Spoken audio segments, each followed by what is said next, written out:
ஆண்டவருடைய ஆவி என்மேல் உள்ளது, ஏனெனில் அவர் எனக்கு அருள் பொழிவு செய்துள்ளார். ஏழைகளுக்கு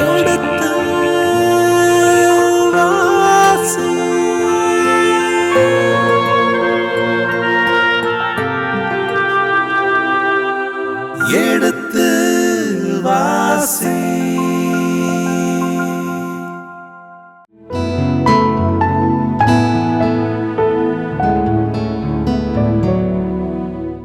மாதா தொலைக்காட்சியின் இனிய இதயங்களே, எடுத்து வாசி பருவம் 2 அரசர்கள் 2ஆம் புத்தகத்துக்கான தெளிவுகளை விளக்கங்களை பார்த்து கொண்டிருக்கின்றோம்.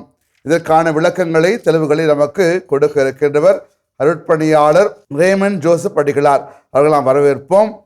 வணக்கம் தந்தையே.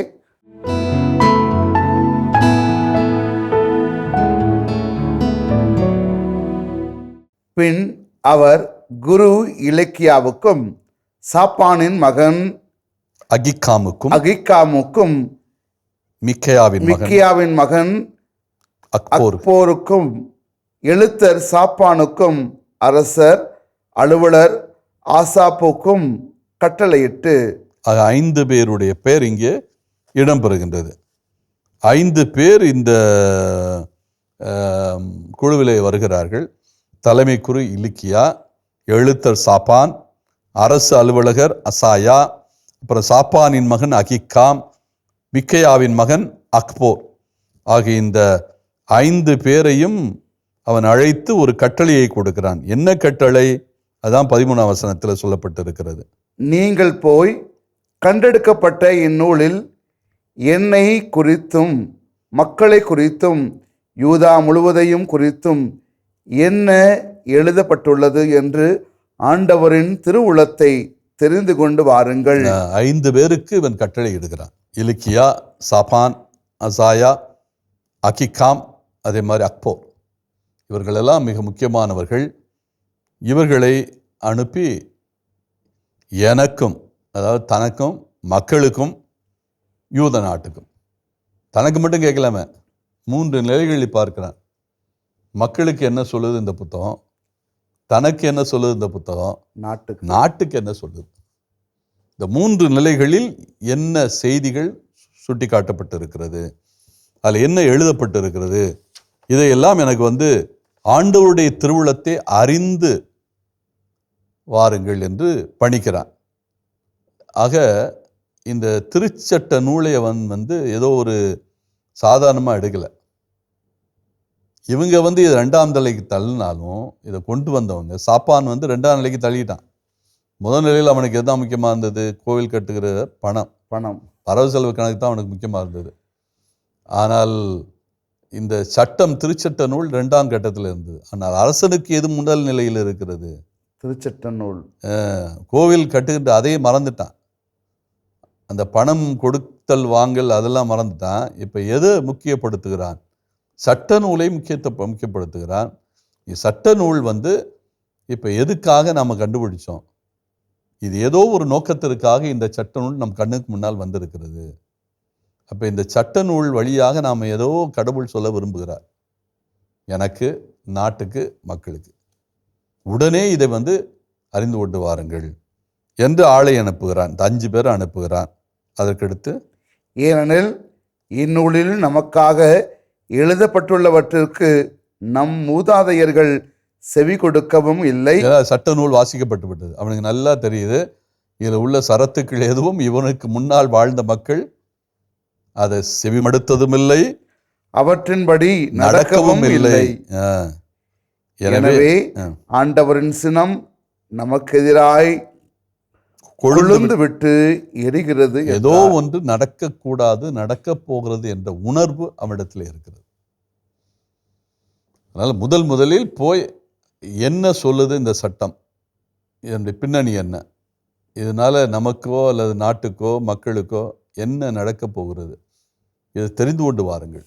அதன்படி நான் நடக்கணும். என் மக்கள் நடக்காவிட்டாலும் பரி, என் மூதாதையர்கள் நடக்கலை, கீழ்ப்படியலை, அதுக்கு செவிமடுக்கவும் இல்லை, கீழ்ப்படியும் இல்லை. அப்படி செவிமடுக்கவும் கீழ்ப்படியும் இல்லாதனால இப்போ அதனுடைய பொறுப்பை நான் ஏற்றுக்கொள்கிறேன்.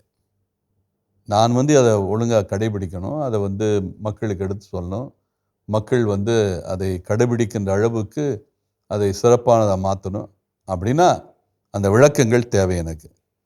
அப்போ இது ஆண்டவருடைய திருவுளம் எதுதான் என்பதை அறிந்து கொண்டு வாருங்கள் என்கிற ஒரு கட்டளையோடு அவர்களை அனுப்புகிறான். ஏனென்றால் நம்முடைய மக்கள் செவி கொடுக்கவும் இல்லை, நம்முடைய மக்கள் அதை கடைபிடிக்கவும் இல்லை. அதனால் ஆண்டவருடைய கோபம் வந்து நம்ம மேலே வந்துடக்கூடாது. அந்த கோபத்தை அவர் அதிகப்படுத்துவதற்கு முன்னால் நம்ம என்ன பண்ணணும்? அதற்கான முயற்சிகளை, அந்த கோபம் வராமல் இருக்கக்கூடிய முயற்சிகளை எடுக்கணும். நாம் வந்து மாறணும். நாம் எப்படியெல்லாம் மாறலாம் அப்படிங்கிறதுக்கு என்ன வேணும்? யாராவது நமக்கு வழி காட்ட வேண்டும். இந்த சட்டம் என்னென்ன செயல்களை சொல்லுகிறது, சுட்டி காட்டுகிறது, இதன்படி நடந்தால் எல்லாம் நல்லபடி நடக்கும் அப்படின்னு யாராவது ஒரு அறிவாளி அல்லது விவரம் தெரிந்தவர்கள் அல்லது இறைவாக்கு தெரிந்தவர்கள், இறைவாக்கை உணர்ந்தவர்கள், இறைவாக்குக்கு விளக்கம் கொடுக்கக்கூடியவர்கள் இருப்பார்கள். அவர்களிடமிருந்து இதை பெற்று வாருங்கள் என்று ஆளை அனுப்புகிறார். இப்பொழுது இரண்டாவது பெரும் பகுதியில் மூன்றாவது குறும் பகுதியை பார்க்கிறோம். யூதா நாடு குறித்து ஆண்டவரின் வாக்கு. அதாவது இது ஆண்டவருடைய வாக்கு தண்டனை தீர்ப்பை பற்றி கூறுகிறது. அந்த செய்தி தான் இதில் இடம்பெறுகிறது. 14 to 17 முடிய 22ஆம் அதிகாரம், 2 அரசர்கள் 22ஆம் அதிகாரம் 14 முதல் 17. ஆக இந்த 5 பேரை அரசன் அனுப்புகிறான். நாட்டினுடைய நலனுக்காக அல்லது மக்களுடைய நலனுக்காக அல்லது தன்னுடைய நலனுக்காக. இதில் வந்து இஸ்ராயல் மக்கள் அல்லது யூதா நாட்டு மக்கள் செவிமடுக்கவும் இல்லை, அதன்படி நடக்கவும் இல்லை. அதனால் இறைவனுடைய கோபம் அதிகப்படியாக இருக்கிறது. அதை வந்து நம்ம சரி செய்யணும்னா இந்த இறைவாக்கு நமக்கு என்ன எதிர்பார்க்கிறது, அதன்படி நம்ம எப்படி நடக்கணும் அப்படிங்கிற அந்த கருத்து தெரிந்தாக வேண்டும் என்கிற விளக்கத்திற்காக அவர் அனுப்புகிறார். யாரிடம் அனுப்புகிறார்னு சொல்லவில்லை. இந்த 5 பேரும் என்ன பண்ணுறாங்க, யார்கிட்ட போகிறாங்க, அந்த செய்தி தான் இந்த 14ஆம் வசனம் முதல் 17 முடிய. குரு இலக்கியாவும் அகிக்காமும் அக்போரும் சாப்பானும் அசையாவும் குல்தா என்ற பெண் இறைவாக்கினரிடம் சென்று அவரை கண்டு பேசினர். பெண் இறைவாக்கினிடத்திலே போகிறார்கள். இது உண்மையிலே விசித்திரமாக இருக்கிறது. நம்ம ஏற்கனவே சுட்டி காட்டினோம். யோசியா காலத்திலே இறைவாக்கினராக இருக்கிறவர் வந்து எரேமியா. யோசியாவை பற்றி ஒரு தவறான எண்ணம் கொண்டவரும் அல்ல.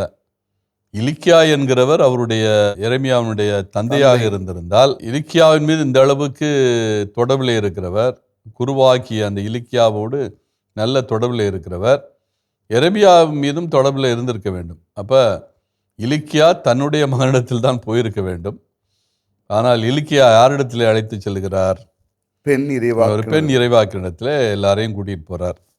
குரு இலிக்கியாவும் அகிக்காமும் அக்போரும் சப்பானும் அசாயாவும், இந்த 3 பேரும் பெண் இறைவாக்கினிடத்தில். இதில் இன்னொன்னே நம்ம புரிந்து கொள்ள வேண்டும். வழக்கமாக பெண் இறைவாக்கினர் இல்லை, அவர்கள் வந்து யூத சமூகம் வந்து பெண்களுக்கு முக்கியத்துவம் கொடுப்பதில்லை அப்படிங்கிற கருத்தில் நமக்கு இருக்குது. இந்த பகுதி மட்டுமல்ல, குறிப்பேட்டு பகுதியிலும் இது இடம்பெறுகிறது. இந்த 2ஆம் அரசர்கள் புத்தகத்தில் 22ஆம் அதிகாரம் 14 முதல் 20 இதனுடைய ஒத்தமை பகுதியாக 2 குறிப்பேடு. 34ஆம் அதிகாரம் 22 முதல் 28. இப்போ 34ஆம் அதிகாரம் 22 முதல் 28 இதே செய்தியை இந்த குல்தா இறைவாக்கினர், பெண் இறைவாக்கினர் பற்றியும் சொல்லுகிறது. இவர் யாரு என்கிற குறிப்பும் இங்கே இடம்பெறுகிறது. இந்த தொடர்ந்த பகுதியில் இந்த பெண் இறைவாக்கினர் எந்த அளவுக்கு தென்னாட்டிலே முக்கியத்துவம் பெற்றிருந்தார் என்கிற செய்தியையும் நாம் புரிந்து கொள்ள முடியும். தொடர்ந்து வாசியுங்கள். அவங்க பெண் இறைவாக்கினத்தில் போகிறார்கள், அவரை கண்டு பேசுகிறார்கள். அவர் எருசலேமில் 2ஆம் தொகுதியை சார்ந்தவர். அவர் எருசலேமில் 2ஆம் தொகுதி. அப்போ எருசலேம் பல பகுதிகளாக பிரிக்கப்பட்டு இருக்கிறது. முதல் தொகுதி, 2ஆம் தொகுதி, 3ஆம் தொகுதி என்று. அது அப்படியே படிப்படியாக கீழ் நோக்கி வருவது என்றால், எருசலேமில் மலை உச்சியில் கோவில் இருக்கிறது, கோவிலுக்கு கீழே படிப்படியாக தொகுதிகள் இருக்கிறது. அதைத்தான் 2ஆம் தொகுதி. அப்படின்னா எருசலேம் ஆலயத்திற்கு ரொம்ப நெருக்கமாக இருக்கிற பெண் என்பதைத்தான் சுட்டி காட்டுகிறது. ரொம்ப கீழே போகல. முதல் தொகுதி, இரண்டாம் தொகுதியில் இருக்கிற பெண். அர்கஸின் புதல்வரான திக்வாவின் மகனும் ஆடையக மேற்பார்வையாளருமான சலோம் என்பவரின் மனைவி ஆவார். அதாவது இவர் யார் என்கிற அந்த குறிப்பு இங்கே சுட்டி காட்டப்படுகிறது. இரண்டாம் தொகுதியில் அவர் வாழ்கிறார். இவர் யார்? சலூம் என்பவருடைய மனைவி. சலூம் என்பவர் யார்? அவர் ஆடையக மேற்பார்வையாளர். இந்த ஆடையக மேற்பார்வையாளரான சலூம் என்கிறவர் யாருடைய மகன்? திக்வாவின் மகன். இந்த திக்வா யாரு? அர்கஸினுடைய மகன். அவ்வளவுதான். அர்கஸினுடைய பேரன் திக்வாவின் மகன். ஆடையக மேற்பார்வையாளனாக இருக்கு. ஆடையகம் என்றால் எருசலேம் ஆலயத்திற்கு தேவையான ஆடைகளை எல்லாம் அவர்கள் அங்கே பாதுகாப்பாக வைப்பார்கள். அதனுடைய பழுதுகள் ஏற்பட்டால் அந்த ஆடைகளை அவங்க பழுது பார்ப்பார்கள். இதற்கென்று ஒரு தனி அமைப்பகம் இருக்கிறது. அதற்கு ஆடையகம் என்று பொருள். இந்த ஆடையகத்தை மேற்பார்வையிடுகின்றவர் தான் யாரு? சலூம். அவருடைய மனைவிதான் எப்படி யாரா இருக்கிறார்? இறைவாக்கினர், பெண் இறைவாக்கினராக இருக்கு. அப்படின்னா பெண் இறைவாக்கினர் என்கிறவர் ஏதோ மேலோட்டமாக பார்வையில் நான் பார்க்கின்ற போது திருமணம் முடிக்காதவர்கள் அல்லது தனித்து வாழ்கிறார் அப்படிங்கிறது இல்லை. குடும்பங்களில் வாழ்கின்றவர்கள் தான் பெண் இறைவாக்கினர்களாக இருக்கார்கள். இப்போ குறிப்பாக சொல்லணும்னா தெபோராக இருக்கலாம் அல்லது மிரியமாக இருக்கலாம். இவங்களாம் யாரு? திருமணம் செய்தவர்கள். இவர்கள்தான் பெண் இறைவாக்கினர்களாக இருந்து இருக்கிறார்கள். எனவே இந்த பெண் இறைவாக்கினர் என்கிறவர் ஒரு அளவிலே திருமணம் செய்தவராக இருக்கிறார். இவரை பற்றி நாம் சொல்லணும்னா எந்த அளவுக்கு இவர் ஒன்று எரேமியா இருக்கிற போது எரேமியாவுக்கு மேல்படியில் சிந்திக்கக்கூடிய ஒரு மனிதராக இருக்கிறார். இறைவாக்கினர்களில் முக்கியத்துவம் பெற்றவராக இருக்கிறார். அவர் இருந்தார் என்பதற்கு பின்னாளில் உள்ள வரலாறு நமக்கு ஆதாரமாக இருக்கிறது. எந்த அளவுக்கு என்றால் இவர் வாழ்ந்தது 620களில் பாபிலோனுக்கு நாடு அடிமைப்படுவதற்கு முந்தைய காலகட்டம். ஆனால் இவருடைய பேருக்கு எருசலேம் கோவிலுடைய சுற்றி மதில் இருக்கிறது. அந்த கோவிலை சுற்றி இருக்கிற அந்த மதிலில் அதனுடைய தெற்கு வாயிலுக்கு குல்தா வாயில் என்றே பெயரிட்டு இருக்கிறார்கள். எப்ப? மக்கபேருடைய ஆட்சி காலத்தில், பெரிய ஏரோதனுடைய ஆட்சி காலத்தில். மக்கபேருக்கு பிந்தியதுதான் பெரிய ஏரோது. அதை தொடர்ச்சி மக்கபேருடைய தொடர்ச்சி பெரிய ஏரோது. 41 ஆட்சி பொறுப்பில் இருக்கிறான். 63 வரை மக்கபேயர்கள் ஆட்சி செய்தார்கள். ஆக இந்த மக்கபேயர்களுடைய ஆட்சி காலத்திலும் அவங்களை ஹஸ்மோனியர்கள் என்றுதான் அழைப்பார்கள். மக்கபேயர்களை ஆரம்ப கட்டத்தில் அவர்கள் மக்கபேயர்கள் அழைக்கப்பட்டாலும் ஜான் ஹெர்க்னஸ் என்கிற அரசனுடைய காலத்திலிருந்து இது மக்கபேயர்கள் ஆட்சி என்று அழைக்கப்படவில்லை, ஹஸ்மோனியர்கள் ஆட்சி என்றுதான் அழைக்கப்பட்டது. இந்த ஹஸ்மோனியருடைய காலத்தில் எருசலேம் கோவிலுடைய மதில் இருக்கிறதுல, மதிலுடைய தென் வாசலிலே குல்தா வாயில் என்ற ஒரு வாயிலே இருக்கிறது.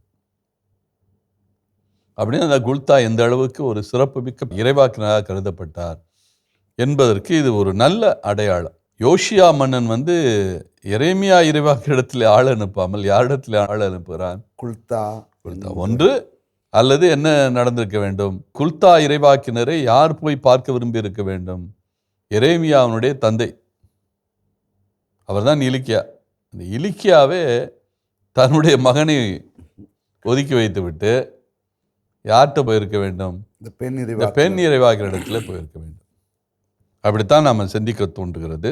இந்த காலத்தில் சமகாலம் இறைவாக்கினர் இருந்தவர்கள் எரேமியா, அதன் பிறகு செப்பனியா. உதாரணமாக எரேமியா 22:15-16, எரேமியா 22:15-16. இதே யோசுவாவை பற்றி அவர் குறிப்பு சொல்லுகிறார். அவன் நீதி பரிபாலனம் பண்ணுவதில் நேர்மை மிக்கவன், நேர்மையாளன், நீதியை நாட்டு மக்களுக்கு வழங்கியவன். அவன்கிட்ட உள்ள ஒரே ஒரு குறை நல்லா சாப்பிடுவான். இதைத்தான் அவர் சொல்கிறார். அவன் நல்லா உணவருந்துவான். ஆனால் நீதி பரிபாலனத்தை பொறுத்தமட்டில் அவன் நேர்மையாக நடந்து கொண்டான் என்கிற கருத்தை எரேமியா 22:15-16 எரேமியா சுட்டி காட்டுவார். எனவே அவர் ஒரு முக்கியமான இறைவாக்கினராக இருந்திருக்கிறார் என்பதற்கு இது சரியான குறிப்பு. எனவே தான் எரேமியாவை ஒதுக்கி தள்ளி வைத்துவிட்டு இந்த விளக்கங்கள் கேட்பதற்கு யாரிடத்திலே போகிறார்கள்? குல்தா என்கிற பெண் இறைவாக்கினிடத்திலே போகிறார்கள். தொடர்ந்து 15ஆம் வசனம். குல்தா அவர்களை நோக்கி, இஸ்ரேலின் கடவுளாகிய ஆண்டவர் கூறுவது இதுவே, என்னிடம் உங்களை அனுப்பியவரிடம் நீங்கள் சொல்ல வேண்டியது. ஆக குல்தா தெளிவாக இருக்கிறார்கள். அனுப்பியது யார் என்று அவருக்கு தெரியும். யார் அனுப்பியது? அரசன். அரசன் என்னிடத்திலே உங்களை அனுப்பியிருக்கிறான். யோசியா நான் சொல்லலை. யார் சொல்கிறா? இஸ்ராயேலின் கடவுளாகிய ஆண்டவரே இப்போ உங்கள்கிட்ட பேசுகிறார். நீங்கள் போய் அவர்கிட்ட சொல்லுங்கள், உங்களை யார் அனுப்புனாங்களோ அவங்கள்ட்ட சொல்லுங்கள். 16ஆம் வசனம். ஆண்டவர் கூறுவது இதுவே, யூதாவின் அரசர் படித்த அந்த நூலின் வார்த்தைகளின்படி நான் இந்த இடத்திற்கும் இதில் வாழ்வோருக்கும் தீங்கு வர செய்வேன். யூதாவின் அரசர் படித்த அந்த நூலின் வார்த்தைகளின்படி நான் இந்த இடத்திற்கும் இதில் வாழ்வோருக்கும் தீங்கு வர செய்வேன். அதில் யாபை தெளிவாக இருக்கிறார். அவங்க வாசித்ததெல்லாம் கரெக்ட் தான். யார் வாசித்தது? யூதாவின் அரசர் படித்த அந்த நூலின் வார்த்தைகளின்படி. யூதா அரசன் படிக்கலை, ஆனால் அவனுக்கு படிப்பு சொல்லிக் கொடுப்பதற்கு அல்ல வாசிப்பதற்கு ஒருத்தர் இருக்கிறாரு. எழுத்தர் சாப்பான் இருந்தார். சாப்பான் வாசித்தது பிரகாரம் என்ன நடந்தது என்று அவருக்கு தெரியும். எனவே நான் இந்த இடத்திற்கும் அதில் வாழ்வோருக்கும் தீங்கு வரச் செய்வேன். அதனால் தீங்குலேருந்து தப்பிக்க முடியாது என்பது தெளிவாக சொல்லுகிறார். 17. ஏனெனில் அவர்கள் என்னை புறக்கணித்து விட்டு வேற்று தெய்வங்களுக்கு தூவம் காட்டினார்கள். அவர்கள் தங்கள் கைவினையான சிலைகள் அனைத்தாலும் எனக்கு சினமூட்டினார்கள். ஆக 2 குற்றச்சாட்டுகள். ஒன்று, வேற்று தெய்வங்களுக்கு தூவம் காட்டுதல். 2வது, என்னை புறக்கணித்து எனக்கு சினமூட்டினார்கள். எனவே இந்த விடத்தின் மேல் நான் கொண்ட என் சினம் அகன்று கனன்று எரியும், அதை தணிக்க இயலாது. 2 குற்றப்பழிகள் அவர்கள் மீது சுமத்தப்படுகிறது. ஒன்று, வேற்று தெய்வங்களை அவர்கள் நாடி அவர்களுக்கு தூவம் காட்டுவது. 2வது, தங்கள் கைகளினால் செய்யப்பட்ட சிலைகள் அனைத்திற்கும் வழிபாடு நடத்துவது. 3வது, என்னை புறக்கணித்து விடுவது. ஸோ யாரை புறக்கணித்து விட்டார்கள்? யாவையை புறக்கணித்து விட்டார்கள். 2வது என்ன பண்ணாங்க? வேற்று தெய்வங்களுக்கு தூவம் காட்டுகிறார்கள். 3வது, கைவினையான சிலைகள் அனைத்திற்கும் அவர்கள் தூவம் காட்டினார்கள். இப்போ 3 நிலைகளில் அவர்கள் தவறு செய்திருக்கிறார்கள். இப்போ அடுத்த பகுதி இதுதான். இந்த 17ஆம் வசனம் வரை இருக்கிற அந்த 3வது குறும்பகுதி. இப்பொழுது 4வது குறும்பகுதிக்கு போகிறோம். 18 முதல் 20. யோசியா தண்டனை தீர்ப்புக்கு முந்திக் கொள்ளுதல். அதாவது தண்டனை தீர்ப்பு சொல்லப்பட்டு விட்டது. என்ன தண்டனை தீர்ப்பு? மிக தெளிவாக இருக்கிறது. அவர்களை நான் தண்டிப்பேன். ஏனென்றால் அவர்கள் என்னுடைய வார்த்தைகளை அதன்படி வாழலை, அவங்களுக்கு தீங்கு வர செய்வேன். என்றால் கைவினைப் பொருட்களை சிலைகளாக வழிபட்டு இருக்கிறார்கள், வேற்று தெய்வங்களை வழிபட்டுகிறார்கள், என்னை புறக்கணித்திருக்கிறார்கள், எனக்கு சினம் மூட்டி இருக்கிறார்கள். அவர்கள் சினத்திற்கு தப்பிக்க முடியாது. என்னுடைய சினம் அவர்களை நிச்சயமாக கனன்று கொண்டிருக்கிற அந்த சினம் எரிக்கும். அதை அணைக்கவே முடியாது. இப்போ 18ஆம் வசனம். அந்த தண்டனை தீர்ப்பை பொறுத்த மட்டில் நம்முடைய அரசர் யோசியா அவருடைய நிலைப்பாடு என்ன? அவருக்கு என்ன நடக்கும்? இதன் தொடர்ச்சியை அடுத்த பகுதியிலே தொடர்வோம். அதுவரை இணைந்திருங்கள். இயேசுவுக்கே புகழ், இயேசுவுக்கே நன்றி, மரியே வாழ்க. ஆனால் நீ தீமைகளை உன் கண்களால் காண மாட்டாய். உன்னை உன் மூதாதையர் இருக்கும் இடத்திலே நான் கொண்டு போய் சேர்ப்பேன். நீ மன அமைதியுடன் உன் கல்லறைக்கு செல்வாய். ஒரு மனிதனுக்கு அதிகமாக அவன் விரும்புவது என்னன்னா, சாகும்போது நிம்மதியாக சாகணும். இந்த யோசபாத்து காலத்தில் தான் இந்த திருச்சட்ட நூல் வாசிக்கப்படுகிறது. 2 குறிப்பேடு 17ஆம் அதிகாரம் 7 முதல் 9.